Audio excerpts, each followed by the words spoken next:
Halo semua, balik lagi bersama gua Nugi di YouTube Philosophy Excel. Sebelumnya gua udah membahas tentang bagaimana cara menggunakan rumus. Gue juga pernah membahas tentang bagaimana cara membuat table pivot. Pada video kali ini, gua akan lebih membahas tentang Excel dari yang paling dasar. Jadi, gua akan kenalin tampilan Microsoft Excel seperti apa dan fungsi-fungsi dari setiap bagian-bagian dari Microsoft Excel. Microsoft Excel yang gua pakai itu adalah versi Office 365. Kalau teman-teman versi Excel-nya lebih di bawah, saya kira itu nggak terlalu problem karena menu-menunya hampir sama. Pada tampilan awal ketika buka Excel pertama kali, itu tampilannya seperti ini. Jadi ada blank workbook dan beberapa templates. Nah, teman-teman bisa lihat templates-nya lumayan banyak. Kalau teman-teman mau bikin project planner, weekly schedule, terus inventory list, itu ada beberapa template yang disediakan Excel.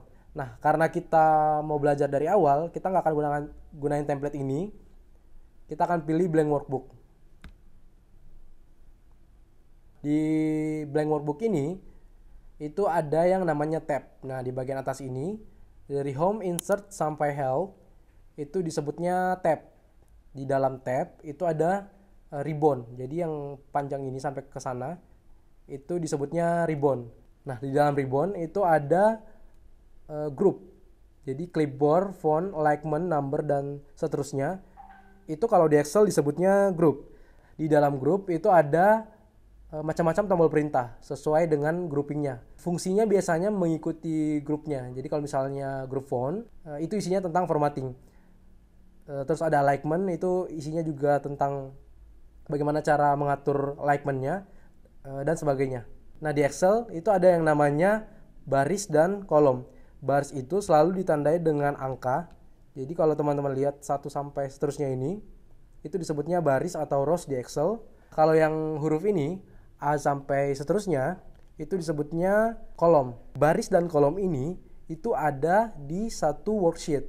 Atau biasanya juga disebut sheet. Sheet ini bisa kita tambahkan. Kalau secara defaultnya, hanya akan ada satu sheet. Jadi kalau misalnya teman-teman buka Excel, itu pasti hanya ada satu sheet dulu.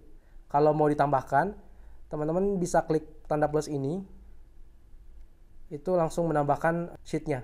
Kalau mau nge-rename atau mengubah nama sheet-nya, itu bisa dari klik kanan, terus rename, atau juga bisa klik 2 kali seperti ini. Nah, itu langsung bisa mengubah nama sheet-nya. Ini kita ganti coba jadi latihan pertama. Ini jadi latihan kedua.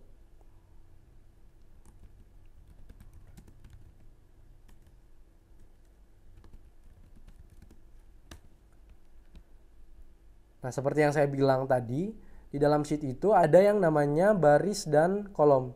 Nah, kalau seperti ini, saya klik seperti ini, itu disebutnya sel. Jadi sel itu adalah pertemuan antara kolom dan juga baris. Nah, kalau saya klik seperti ini, itu artinya saya mengaktifkan sel B2 karena pertemuan antara kolom B sama baris 2. Nah, kalau seperti ini, berarti saya mengaktifkan sel D7. Nah, selain sel, ada yang namanya range. Kalau range itu adalah kumpulan dari beberapa sel. Jadi kalau seperti ini, saya blok seperti ini disebutnya range. Nah, cara bacanya adalah ini disebutnya range C3 sampai F14. Jadi bacanya itu dari sel yang pertama yang di sini sampai sel terakhir. Nah, jadi ini dibacanya C3 sampai F14. Sekarang kita coba menginput data di worksheet ini atau di sheet ini. Kita coba masukkan data penjualan, terus ini tanggal, pelanggan,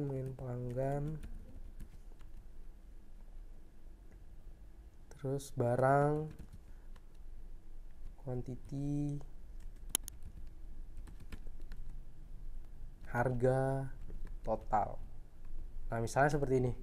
Teman-teman bisa lihat data yang saya input di tabel A1 itu datanya masuk juga ke B1. Nah, sebenarnya data ini tidak karena kebetulan selnya kosong, B1-nya kosong. Jadi data yang kita input di A1 itu akan langsung ke B1. Beda halnya kalau kita misalnya ada data lagi di sini. Jadi misalnya ini kode cabang misalnya. Nah, teman-teman bisa lihat ini langsung kepotong jadi sampai di sini doang. Karena di sel B1 itu ada isinya. Nah, kalau seperti ini, kita tinggal atur selnya. Jadi cara untuk mengatur selnya, teman-teman bisa klik ini. Terus ditarik sampai teksnya kelihatan. Contohnya juga seperti ini.